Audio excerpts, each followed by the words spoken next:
Have you ever walked into your mechanic, after that time, after you've kind of left your car to be worked on, and always just to figure out the problem, and you come back in and they're getting ready to tell you what's wrong and what they need to do, and they say, well, we've got the solution that's going to take us about 5 minutes, or we've got the one where you're going to have to leave your car with us for a week in order to fix it. And in that moment, which one of those responses do you want? Which one do you want to work the best? Right? It's the 5 minute one. None of us go into the mechanic and say, no, we want you to spend a week on this, please. No, we go and say, oh, we hope it's the 5 minute one. And I don't know if you've been like me, but I've had those moments where I've gone in and something is bad, or I just really need to get the car back, or whatever it is. And I say, I don't care if it's 5 minutes. If I have to pay you for a full hour's worth of labor, it'll be worth it right now. I just want it to be the short one. I don't want to have to wait around very long. But how often is it that it's the short answer that actually works? That's the one that's the solution, right? It's not very often. I mean, more often than not, it's the long answer that is the key and the one that causes us the most heartache. And we know this. Even though we want the short answers to be the ones that are more correct more often, there's a reason why we have phrases like, we're in this for the long haul. Very common. It gets used on a regular basis because we know that it's the short answers aren't always the ones that are the ones that are likely to happen. And we know that it's often the solutions that require the most time that are the ones that are more likely, but also they're the ones that often are the most rewarding and the most important. But it's that time piece that's hard for us to give up. We don't want it to take time. We want things to be done and to be over with. And as a part of that, we sometimes forget that the short solutions aren't always the best, that often they are missing important things that we have to come back and we have to try to fix again later. But when we choose the longer path, the longer journey, we can find good solutions and new solutions, and we can grow. And more importantly, we can become more complete, and we can become healthier going through the journey than if we just find the solution in 5 minutes. And so with that in mind, we, over the next few weeks, are going to be taking a look at this journey that God is setting in front of us, that he first set in front of Abraham. And this is God's promise, and the long journey of God's promise, where he gives to us, his creation, something different. And so we'll watch very shortly later on in this message as God tries the short solution. Now tries the short solution, but then we see as God settles into the long journey that tells us a great story, that takes us on a journey from sin to salvation and goes through many of the stops along the way that help us to become more and see more than we could ever find on our own. And so the first place I want us to start as we seek to be on this journey is with a question. It's a very simple question. It says, what is the worst thing that happens in the first 3 chapters of Genesis? What's that worst thing? Now, you might be saying several different things, but my guess is that you're saying, well, we eat the apple, right, or the fruit, or the tree. We do the thing that God tells us not to do. And if you're really advanced, you're saying, well, we committed sin, the very first sin ever, and that would be the answer. Now, there's a lot of different names that we give this worst thing in Genesis, in the first part of Genesis, that describe this. We can call it the fall. We can call it original sin. We can call it evil or disobedience. There's lots of different things that we call it, but it's those first two that are the most important, that oftentimes are synonymous with one another because they're really describing the same thing. The fall, meaning our fall from grace, or original sin, meaning the first sin, the big sin, the one that causes all others to come after that. That's the one sin to rule them all, one sin to find them, one sin to bring them all and in the darkness bind them. Wait, hold on. No, that's the statement from the Lord of the Rings. But actually, oddly enough, that's a goofy thing to do on my part. But that actually is one of the most prominent ways that we think about sin, That it is this one thing, especially the first sin in the garden with Adam and Eve and eating the fruit. It is the thing that we say, well, it starts everything else off. And we're working then from this assumption that if that sin didn't happen, then maybe none of the rest of it would too. Now, there's a problem with that. And the problem is that we too often in our history we have taken this idea of an original sin, the first sin, the one that causes the fall, causes all other sins to come after it. We can take this to an extreme level that actually starts to cause us harm and hurt and causes things to not be the way that they should. Because there are some great lengths that some folks will take and have taken in the past. This isn't me speculating. This is history that tells us that take this idea of original sin and the effects of the fall on us, and takes it to a point where we begin to assign blame, saying that, well, because Eve was the first one to eat the fruit from the tree that she wasn't supposed to, she is the one that said yes, therefore all of this is Eve's fault. And by association, because, Eve sinned, she caused the first sin, caused all others to come after that, and she's a woman, so therefore, of course, all women must be sinful. And in fact, for a very long time, the belief was that sin was passed down from mother to child, starting with Eve, because she was the first one that caused that sinned, that caused the rest of sin to enter into the world. Now, in this way of thinking, we can shift the blame onto one person and then onto one group of people, and that, oddly enough, leads us as dudes free.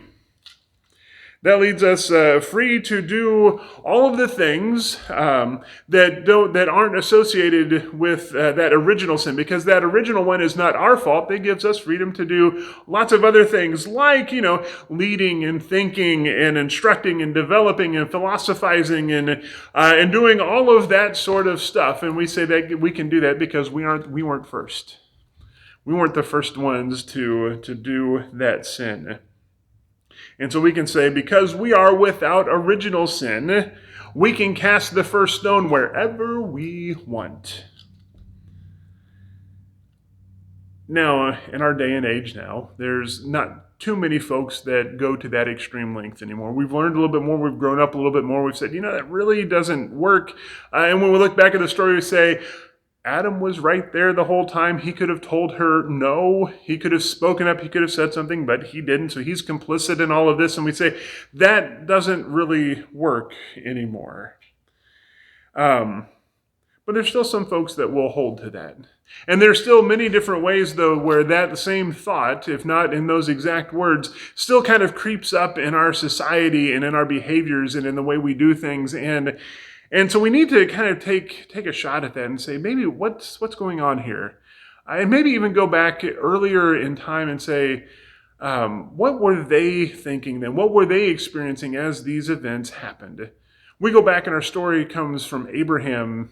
He's still Abram at this point. I'm just going to call him Abraham because it's easier. We go back to Abraham and he is given this promise by God. But I want to kind of stop and think for a second. What would have been Abraham's concept of sin? What would he have thought of? Would he have viewed the story of Adam and Eve in the same way that we do? Would he have had this concept of original sin and laying blame in all these sorts of different ways like we do? And his thoughts on that begin to shape how we receive God's promise. Because we look back at Abraham's time and the idea, the concept of sin that was shared between him and all the folks that were around him. Because remember, Abraham at this time would have been a lot like the folks that were around him. He was not a separate people. He was not a different group. He was just a part of everyone else in that time and in that place. And they shared this thought. And they shared this belief, and now I'm quoting from the Anchor Bible Dictionary, that says this: sin was a universal moral flaw pandemic in the human race. That sin was a part of who we are. that it wasn't caused by someone else, that it is a part of another term for this is our creatureliness. I didn't make that up. That's an actual term. Our creatureliness, what it means to be human, that is a part of ourselves. And this was a main concern for Abraham and for other folks that were around him and for the Old Testament. And in fact, the Old Testament Hebrew had something like 50 different words for that they would use for sin, words and phrases that they would use to describe sin. Now, you can kind of divide them up in lots of different ways, but there are three big categories that most of those can fall into. And they are mistakes, willful violations, and guilt before God. Now, mistakes are fairly common. They're the things that just happen. We don't intend them to. But they are a result of a mistake that we make, a lack of knowledge or a lack of resources or the skill or a lack of skills to handle something. It could be missing a goal or a mark, things of that nature. Think of this as an example. One example of this would be, and this is not one I know that we like to think of around here, but it will happen at some point, and that is, imagine Patrick Mahomes dropping back to make a pass, and he misreads the route of his receiver. And so he throws the ball, his receiver is going over this way, he's throwing it this way, and it goes back, and it gets caught by someone, it gets intercepted by someone else, and they run it back for a touchdown. That's a mistake. That's a misread that is not intended on his part, but in this way of thinking, that is still a sin. The next one is a willful violation. And those are things that we know we did wrong. In fact, oftentimes these in the Old Testament are referred to as rebellions or being rebels.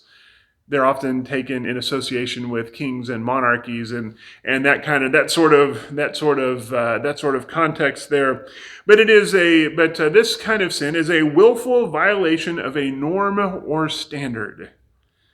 So back in the day, another kind of silly example of this, but one kind of helps explain this, is that a sin of this type would have been, wearing white after Labor Day.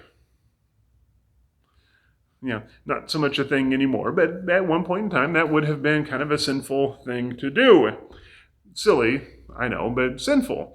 The last one is guilt before God. Now, this is the most, in our way of thinking, this would be like the most serious. Because this would be something like, the very first sin. The first sin that we have recorded, let's put it that way, of Adam and Eve. That would be that kind of one. The story of David and Bathsheba falls into this. Now, we say it's David and Bathsheba, but it is David's sin that is the culprit here. That is the most egregious in this moment. Bathsheba just gets kind of roped into it with him. It's that kind of thing. And the point here isn't to lay out all of the different kinds of sin that you could have. That's not the point. That's not what I want you to get out of this. But it is to say that when Abraham thought of sin, this was what he was thinking of. Most importantly, though, for Abraham and others of his time was that sin was seen as being a part of who they are. And it wasn't something that they could stop from having. It didn't come about because someone first did something and then that caused like this domino effect of everyone else that comes after them to have it. But they are all suffering from it. Even more, and this is even more important, they can't deflect the blame of this sin onto someone else. That's what we see too often in the oldest traditions of original sin, is that we deflect blame onto others, onto Eve primarily, saying, well, it's their fault that this comes in here. In Abraham's world, they would say, no, this is a part of who we are. So here's where things start to get different for Abraham. Remember that in his time, Abraham would often deal with fickle gods. And so folks like Abraham, that's little g gods. And so folks like Abraham and many others of his time would, through their prayers, remind those fickle gods that, we know we're sinful. And that's just the way we are. We can try to do better, but they were also asking those gods not to judge them on a basis that they couldn't fit. Because too often, the thought was that, well, these gods are going to try and judge us, and we aren't perfect, and so we're never going to succeed in their eyes because we can't ever be perfect. And they're saying, so they're pleading with them, saying, remember that we are not perfect, that we are sinful, that this is just a part of our creatureliness of who we are, and that it's a struggle that we face, and they knew it. So when God, our God, comes to Abraham, he comes with a different message. And so as we read through the Old Testament, especially the first chapters of Genesis, we read how God tries the 5-minute fix, the short one. And this is not so much because God needs to try it and he probably thinks this is going to work, but that's more for our benefit. We need to see that it's not going to work, because how many times do you go into your mechanic and the mechanic says, well, it's going to take us a week. And we say, well, did you try the 5-minute solution? And if they say no, we say, well, why didn't you? Like, maybe it'll work. We need to see it at least be tried. And that's the story of Noah and the ark. That's the quick solution that tries to fix the problem of sin. But the trouble is that we know coming out of that story that it doesn't. It doesn't work. It doesn't fix any of that.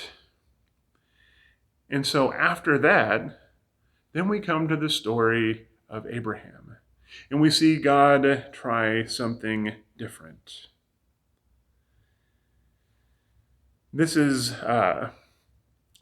where God comes to Abraham, now for the long journey, for the long solution. And God comes to Abraham and completely baffles Abraham. Because in the process of this, he says, I'm going to give you a promise. And this was the greatest promise that he could ever have given Abraham. God isn't expecting Abraham to be perfect or sinless. That's a key part of this. And this is what's baffling Abraham, because that is his expectation. That is the world that he is a part of. But God is saying, no, I'm not going to do that. I'm not going to expect you to be perfect or sinless. That's not going to be a part of this bargain. But God says to Abraham, here is the promise.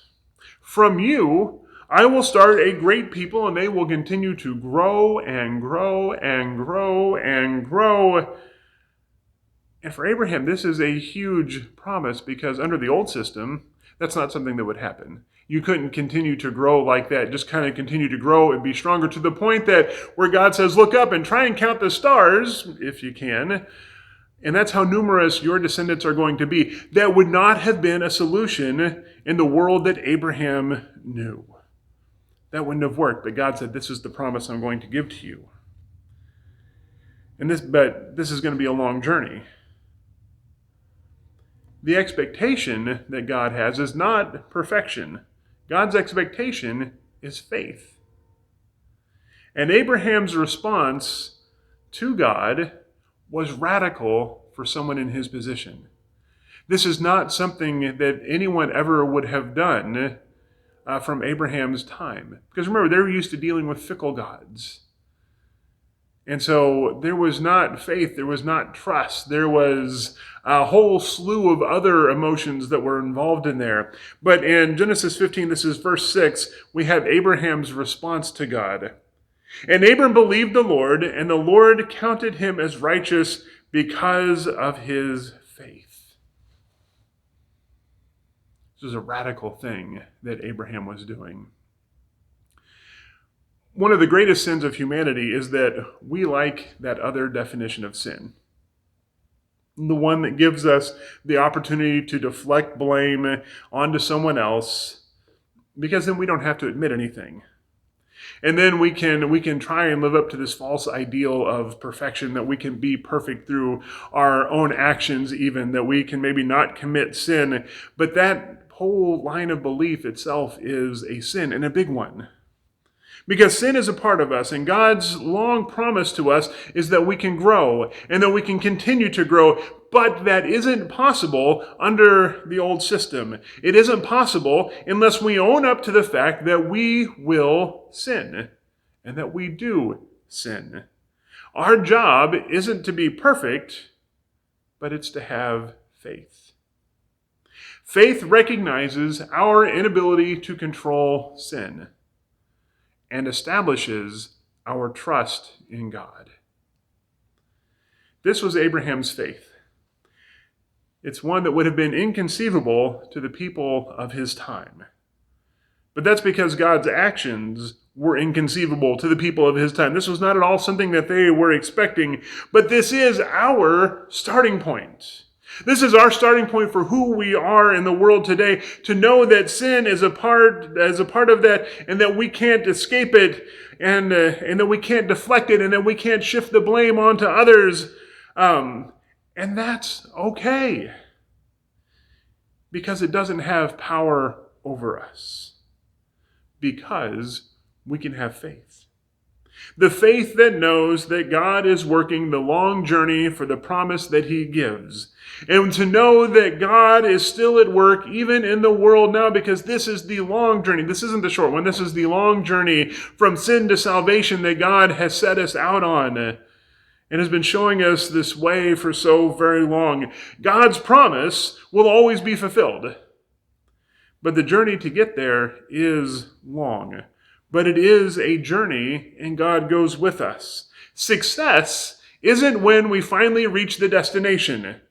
That's one of the other misconceptions that is based in old style thinking, that what we're really looking for is the destination. Success isn't found in the destination. That's an after effect. Success is found in the journey, in each step along the way. We are in a world that wants the old way because it feels easier. Faith teaches us that God's way is easier and shows us that we can continue to grow, to become more complete, to become healthier, to live a better life, and not be controlled by other things to the point that we feel like we have to deflect them someplace else. But to know that through faith in God, we can flourish, and we can flourish under God's care. That is a great place for us to be, and a great hope that we have as we look to our own future. I invite us, as we go out into this week, to live that kind of promise and to help others to see it too, so that they also may live that journey to God's promise and be full of his care and his love. Let us go and live that in the perfect fulfillment of that promise in Jesus Christ. Amen. I invite you to take a few moments to reflect on that, and then when you're ready, join in singing our final song.